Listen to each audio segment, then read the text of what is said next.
The Galactic Academy's cafeteria was a marvel of interspecies engineering. Spanning 3 floors and accommodating over 40 different species, it had tables adjusted for beings ranging from the microscopic Pixarii to the hulking Gorvathians. The air hummed with translators converting thousands of conversations into comprehensible speech, creating a symphony of diplomatic exchange. Luis sat alone at a human-designated table, methodically working through his meal. The 22-year-old engineering student had grown accustomed to the stares. Humans were still relatively new to the galactic community, barely 15 years since first contact, and their reputation preceded them. Deathworlders, they whispered. Apex predators who climbed to sentience on a planet that actively tried to kill them. Eva, his classmate and the only other human in their quantum mechanics course, slid into the seat across from him. "You look like you're plotting something," she said, her dark eyes scanning his datapad. "Just reviewing the propulsion exam," Luis replied, not looking up. "Professor Zelthorn said the failure rate is 60%. "That's because Zelthorn is a sadist who enjoys watching students suffer," Eva said cheerfully, stealing a protein cube from his tray. "But we're human. We laugh at impossible odds."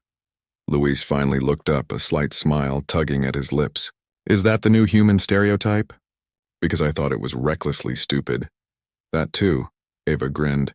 The casual moment shattered when a piercing shriek echoed through the cafeteria. Every conversation ceased.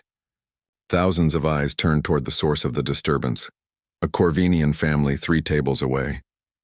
The Corvinians were a feline species, elegant and proud, standing nearly 7 feet tall with spotted fur and elaborate manes that signified social status. 2 Corvinian cubs, no larger than house cats, had broken free from their parents and were now scampering directly toward Luis and Eva's table. The mother Corvinian, her name tag identified her as Scholar Mira Khan, rose with visible panic, her translator broadcasting her distress. "Kill, Nira! Return immediately." But the cubs, driven by that universal force that makes all young creatures foolishly brave, ignored her completely.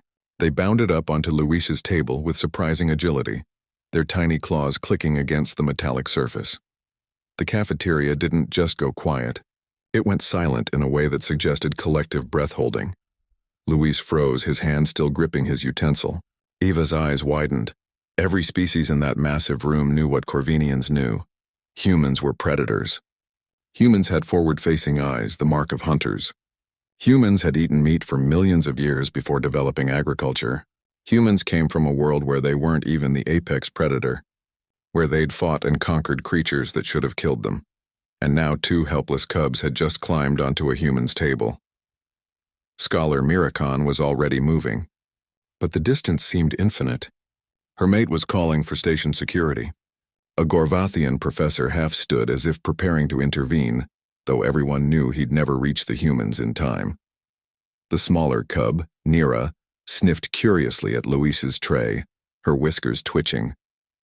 Kyle, the bolder of the 2, approached Luis directly, tilting his small head with innocent curiosity. Then, in a move that made several nearby students gasp audibly, Kale placed his tiny paws on Luis's arm. Time seemed to suspend. Luis looked at the cub. The cub looked back with huge, trusting eyes, and Luis smiled. It wasn't the smile of a predator. It was soft, genuine, touched with something that transcended species, wonder at innocence. "Hey there, little guy," Luis said quietly, his voice barely above a whisper. Eva watched, equally transfixed, as her friend slowly set down his utensil and extended one finger toward Kale. The cub sniffed it. Then, in a gesture that would be replayed on galactic news feeds for weeks, rubbed his small head against Luis's hand. Nira, not to be outdone, patted over to Eva and chirped, a sound so pure and trusting that Eva felt something in her chest tighten. "Oh my God," Eva breathed, carefully extending her hand. "You're adorable." By the time Scholar Mira Khan reached their table, she found both cubs purring contentedly, while the 2 humans gently stroked their fur with a delicacy that seemed impossible for beings who could apparently crush steel with their bare hands. I'm so sorry," Mira Khan stammered, her translator struggling with her emotional state. I didn't think. Please forgive. There's nothing to forgive, Luis said, carefully lifting Kyle and handing him back to his mother. The cub mewed in protest.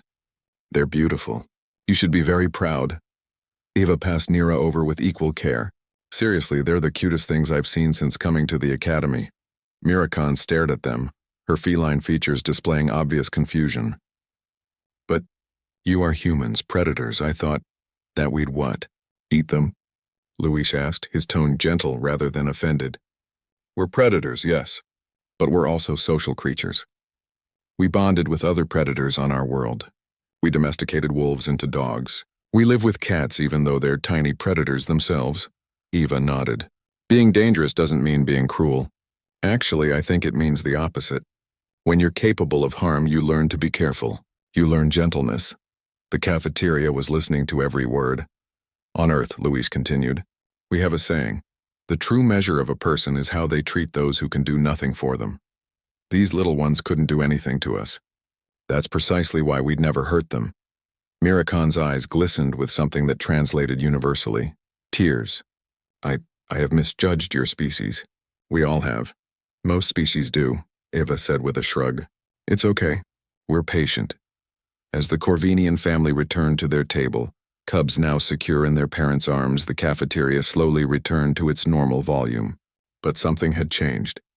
The stares directed at Luis and Eva were different now, less fearful, more curious, more respectful. Luis returned to his datapad, but Eva was still watching the crowd. You know what just happened, right? She asked. We pet some cubs? We changed minds, Eva corrected. One gentle moment at a time. Luis considered this, then smiled. Maybe that's humanity's real strength. Not that we're survivors or warriors or deathworlders. What then? That we know when to be soft. Eva raised her drink in mock salute. Humanity, fuck yeah. Luis clinked his container against hers, laughing. In a galaxy that had learned to fear them, two humans had just taught a valuable lesson. The strongest hands can also be the gentlest. And sometimes that's exactly what the universe needs.